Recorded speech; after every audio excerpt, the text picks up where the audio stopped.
मित्रों नमस्कार। आदमी की पहचान आदमी के व्यक्तित्व से होती है और आदमी की जो रेपुटेशन है समाज में वो भी उसके व्यक्तित्व से ही जानी जाती है। तो आज हम बात करना चाहेंगे आदमी के व्यक्तित्व का। देखो, व्यक्तित्व निर्माण में जो कारक हैं, जो मुख्य आदतें हैं, जो मुख्य बिंदु हैं वो इस प्रकार हैं। सबसे जो पहला बिंदु है वो आदमी की वाणी शालीन होनी चाहिए। आदमी की वाणी में मिठास होना चाहिए। आदमी की वाणी में अपनापन होना चाहिए। आदमी की वाणी आदमी की पहचान होती है।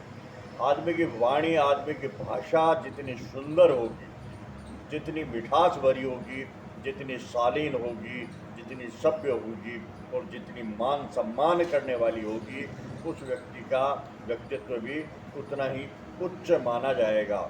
यानी आदमी की जो एक दूसरे से संपर्क की बात है, जो एक दूसरे से संवाद की बात है, वो भाषा से होती है। और भाषा आदमी की शालीन, शिष्ट, सरल होती है तो उस आदमी का व्यक्तित्व में निखार आ जाता है। दूसरी जो बात है, आदमी में आत्मविश्वास होना चाहिए। जो आदमी आत्मविश्वास के साथ कोई बात कहता है, जिस आदमी में स्वयं पर पूरा विश्वास होता है, उसकी बात में दम होता है, उसकी बात जो है वो एक तरह से मजबूत बात होती है, उसकी बात मानी जाती है। यदि आदमी को खुद पे ही विश्वास नहीं हो तो वो दूसरों को क्या विश्वास दिलाएगा। इसलिए आदमी में जो व्यक्तित्व का दूसरा गुण है वो है आत्मविश्वास। आदमी का जो तीसरा जो गुण है वो उसका सधीरापन है। सधीरेपन में कई बातें शामिल होती हैं। उसके अंदर होती है, उसमें धीरज होना चाहिए, उसमें उतावलापन नहीं होना चाहिए, उसमें समझ अच्छी होनी चाहिए। तो आदमी सधीरा होना चाहिए, धैर्यशील होना चाहिए, हर बात को सोच समझ कर बोलने वाला होना चाहिए। तो आदमी को का जो तीसरा जो व्यक्तित्व का गुण है वो सधीरा। और चौथा जो गुण है वो आदमी को गुस्सा नहीं आना चाहिए।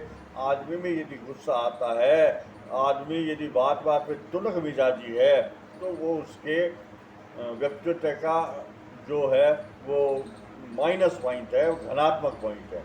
यानी आदमी को जो चिड़चिड़ापन है, आदमी का बात बात में झल्लाहट है या तुरंत गुस्सा आ जाता है, ये नहीं होना चाहिए।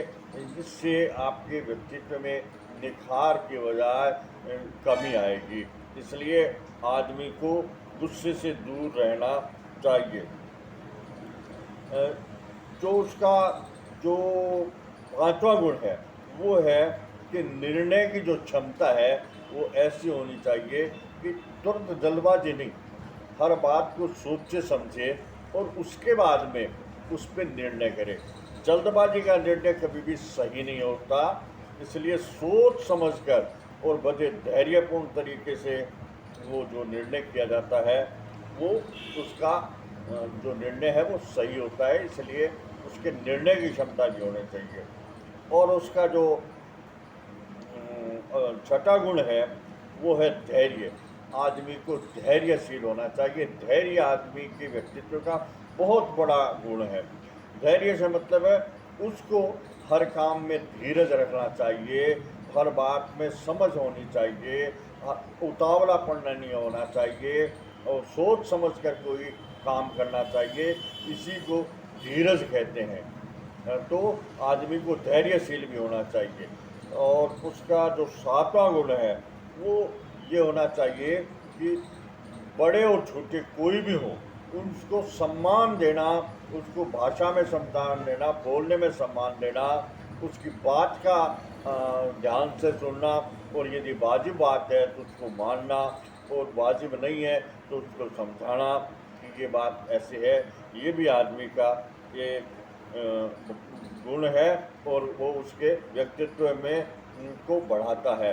यानी सबका सम्मान, बड़े आदमी का भी सम्मान और छोटे का भी उसके अनुसार सम्मान करना, तो ये आदमी के व्यक्तित्व में निखार लाना है। और उसका सबसे अंतिम आठवां गुण जो है वो है सहनशीलता। सहनशीलता अपने आप में बहुत बड़ा गुण है। यानी आदमी सहनशील नहीं होगा और किसी भी बात में तुरंत जो अपना प्रत्युत्तर दे देगा तो वो थोड़ा गड़बड़ भी हो सकता है। इसलिए सहनशील होना अपने आप में बहुत बड़ा है। कई बार ऐसी भी स्थितियाँ आती हैं कि आदमी को इतना सहनशील होना पड़ता है कि किसी बात का जवाब न देखना भी उसका एक जवाब होता है। इसलिए आदमी में प्रतिक्रिया तुरंत नहीं होनी चाहिए, है ना। उसको सहनशील होना चाहिए। प्रतिक्रिया जो है वो सोच समझ के ये करना ही सहनशीलता कहलाता है। इसलिए आदमी को सहनशील होना चाहिए। ये यदि गुण होंगे तो आदमी का उत्तम व्यक्तित्व होगा, उसके व्यक्तित्व में निखार आएगा और उसका सब आदर करेंगे। आज के वीडियो में बस इतना ही। फिर मिलेंगे किसी अन्य वीडियो में। तब तक के लिए धन्यवाद। मेरा ये वीडियो अच्छा लगा तो फिर लाइक और सब्सक्राइब करने का कष्ट करें।